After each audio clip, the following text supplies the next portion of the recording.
Welcome back. Let's cut live to a press conference that is being done by the Bharatiya Janata Party on Vande Mataram. जो राजनीति के ऊपर होनी चाहिए, कभी सुनना भी चाहिए तो नहीं। इसे कहते हैं गुरूर, कि बस हम बोलेंगे और बोल के चले जाएंगे। ये ठीक नहीं मानता हूं, बिल्कुल नहीं मानता हूं। अच्छा होता राहुल गांधी और प्रियंका जी आज सुनते प्रधानमंत्री जी को और राहुल गांधी जी हाउस में आते, संविधान की दुहाई देंगे, बाकी सब बात करेंगे, आजादी के आंदोलन की बात करेंगे, लेकिन कभी सच्चाई सुनने को भी आना चाहिए। इतना ही कहना है। धन्यवाद।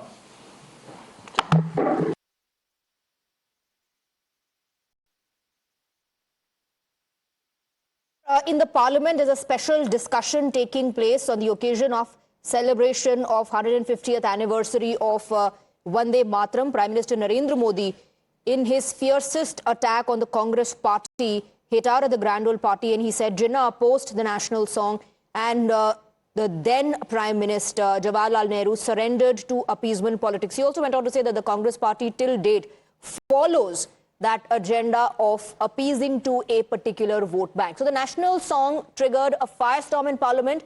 Today, Prime Minister Narendra Modi opened a special debate on the 150th anniversary of Vande Mataram in the Lok Sabha. In a fiery address, he tore into the Congress party, accusing it of doing tukde tukde of the national song, removing key stanzas and pandering to communal pressure. He linked Jawaharlal Nehru to Muhammad Ali Jinnah's opposition to the song, calling it a historical betrayal. Listen in.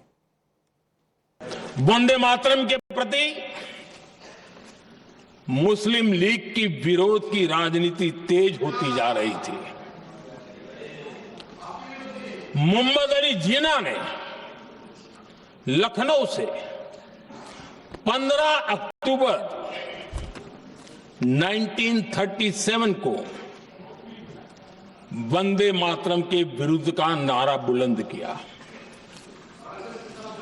फिर कांग्रेस के तत्कालीन अध्यक्ष जवाहरलाल नेहरू को अपना सिंहासन डोलता दिखा।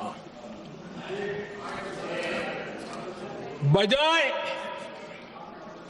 कि नेहरू जी मुस्लिम लीग के आधारहीन बयानों को तगड़ा जवाब देते, करारा जवाब देते, मुस्लिम लीग के बयानों की निंदा करते,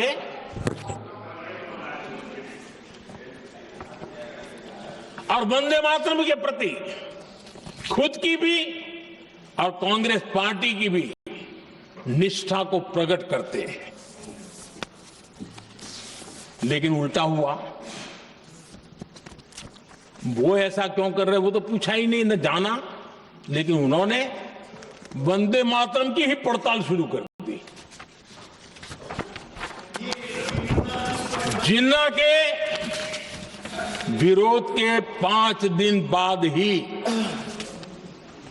20 अक्टूबर को नेहरू जी ने नेताजी सुभाष बाबू को चिट्ठी लिखी।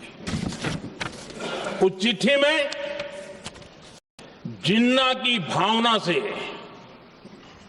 नेहरू जी अपनी सहमति जताते हुए कि वंदे मातरम की, ये जो उन्होंने सुभाष बाबू को लिखा है, वंदे मातरम की आनंद मठ वाली पृष्ठभूमि मुसलमानों को इरिटेट कर सकती है।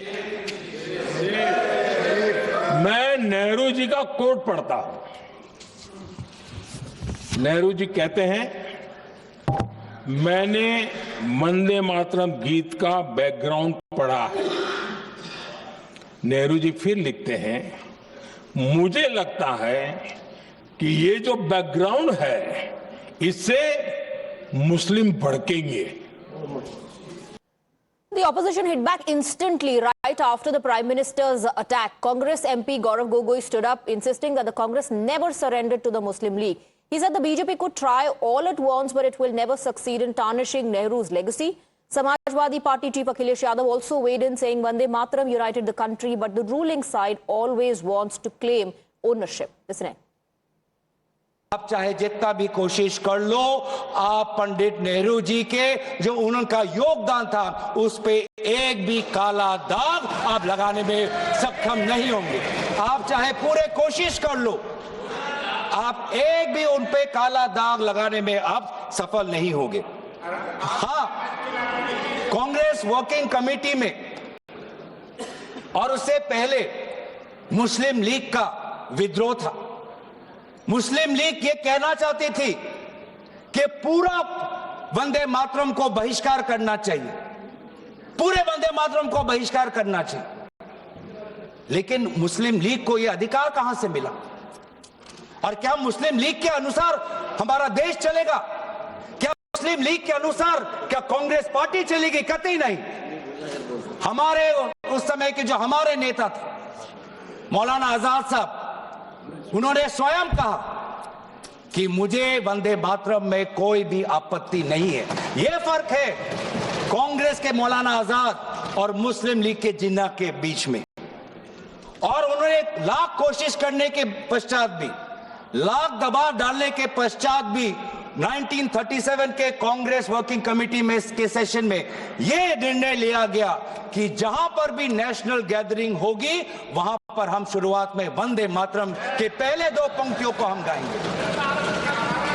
इस सिद्धांत को मुस्लिम लीग ने बहुत बड़ी इसकी आलोचना की, बहुत बड़ी आलोचना की, और आलोचना हिंदू महासभा ने भी की। ये कभी कभी हिंदू महासभा और मुस्लिम लीग के जो राजनीतिक उद्देश्य है वो एक हो जाते हैं। हिंदू महासभा और मुस्लिम लीगों ने दोनों वंदे मातरम को एक विशेष राजनीतिक रूप से देखा, और मुस्लिम लीग और हिंदू महासभा ने दोनों ने कांग्रेस पार्टी की आलोचना की। लेकिन कांग्रेस पार्टी अगर चलेगी तो किसी हिंदू महासभा या किसी मुस्लिम लीग के नहीं, भारत के जो हमारे आबादी है, भारत की जो हमारी जनसंख्या है, भारत में जो वंदे मातरम के जो मूल भाव है उसके साथ